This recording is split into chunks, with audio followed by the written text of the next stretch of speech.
Hello, Nation.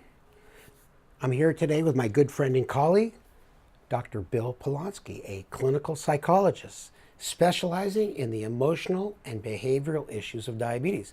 We're a good tag team because today we're going to talk about the issues about hypoglycemia, especially in people with type 2. Now, first of all, I just want to let you all know that I'm hardly ever worried about getting low. Being a type 1, we get low all the time because we're on insulin. And just to let you know, I have this with me all the time. I have my brand new Lululemon bag that I use to carry this around with me everywhere I go in case I get low.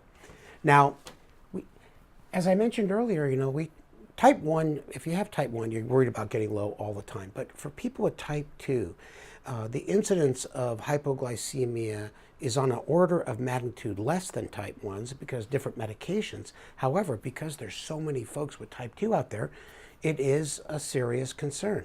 Bill, what do you have to say to that? Actually, there was a big study, I think it was in the UK, where they looked at how many people show up at an emergency room because of hypoglycemia. And they found it was an equal number of people with type 2 versus people with type 1. And of course, the reason is because there's just so many people with type 2. And again, as I'm sure you're going to talk about definitions, but there's what we call severe hypoglycemia, and that's true. Certainly we have fewer people with type 2 of severe, but I'm not so sure about mild to moderate. It's probably pretty common for folks with type 2, depending on, of course, the kind of medication they're taking.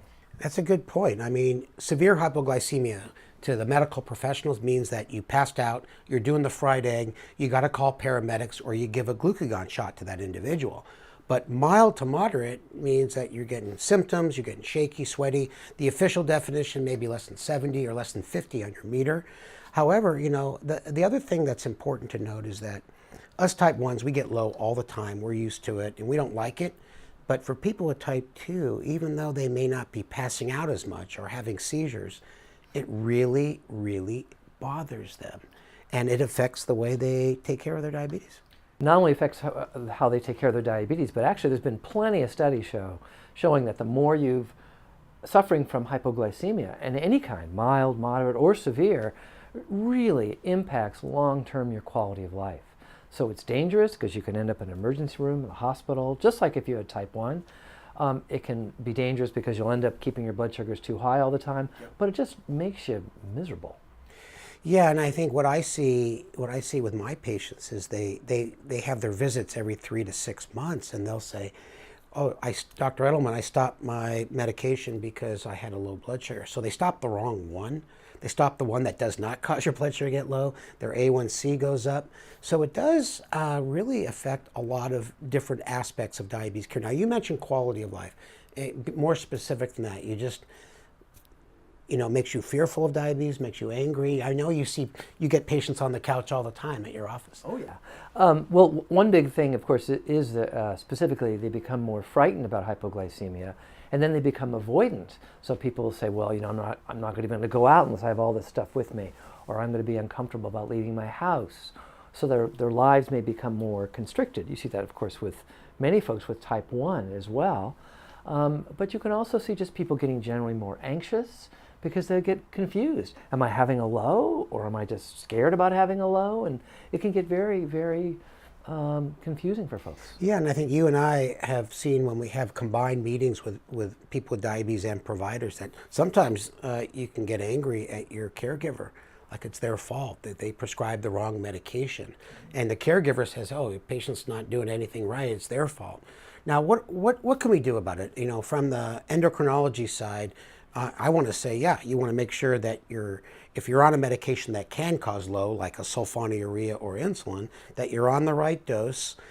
You're testing your blood sugars at the time where you would pick up a low blood sugar. You've been educated on, how to avoid it by regular eating and watching out during exercise. What kind of things come to your mind being a clinical psychologist? Well, before I think about my stuff, I want to talk about your stuff. I always want to tell people, number one, if you are on sulfonylurea or insulin, you should talk to your doctor about, is this the right medication for me? Is there some interesting cocktail that I should be using that might be better? Am I on the right dose of this medication? Am I taking it at the right time? I mean, that stuff is so powerful, we don't want to. That takes time. That. There's not enough time in a doctor visit to do that. Well, and there's more. As you know, there's other medications that are not diabetes medications that may make it more likely you're going to run into lows, or to make it more difficult for you to feel your lows. So again, I want to always encourage anybody out there with diabetes to talk to their healthcare provider about the other medications they're taking to make sure it's not making things worse. You know what? You sound like a doctor. Well, what about, I always hear you talk about educating your patients, hypoglycemia awareness training. Does that have any role here? Sure. Well, again, once we deal with the medication part, there's so much more we can do. I mean, one of the things we want to ask people to consider is, how do you even know if you're having a low blood sugar? We know there's common signs and symptoms, but actually we've learned over the course of years that it can be very idiosyncratic. Some people may have one kind of symptom, others may have very little or have different ones. So we really want to help people to look for it and identify what happens to you when you feel low. Do you feel sweaty and shaky? Well, I'm getting you nervous, I can tell. Do you have trouble thinking? Do your motor movements off? So there's a formal approach called blood glucose awareness training that talks about how do you help people get better at identifying when you're just starting to get low so you can take action before things get more serious. So that's one of the most important ones. Well, taking action before things get serious is key. Now, I know when I'm getting low because I have an urge to eat candy. So I must be it. Well, listen, if you have type 2 diabetes, remember, you can get low as well, and there's a lot of different reasons for that, medications, timing, and so we both encourage you. Have a deep conversation with your caregiver and get your glucose meter out. Maybe you're going to get that new Abbott Libre out there and check your blood sugar. Thanks, Bill. Thank you. My pleasure.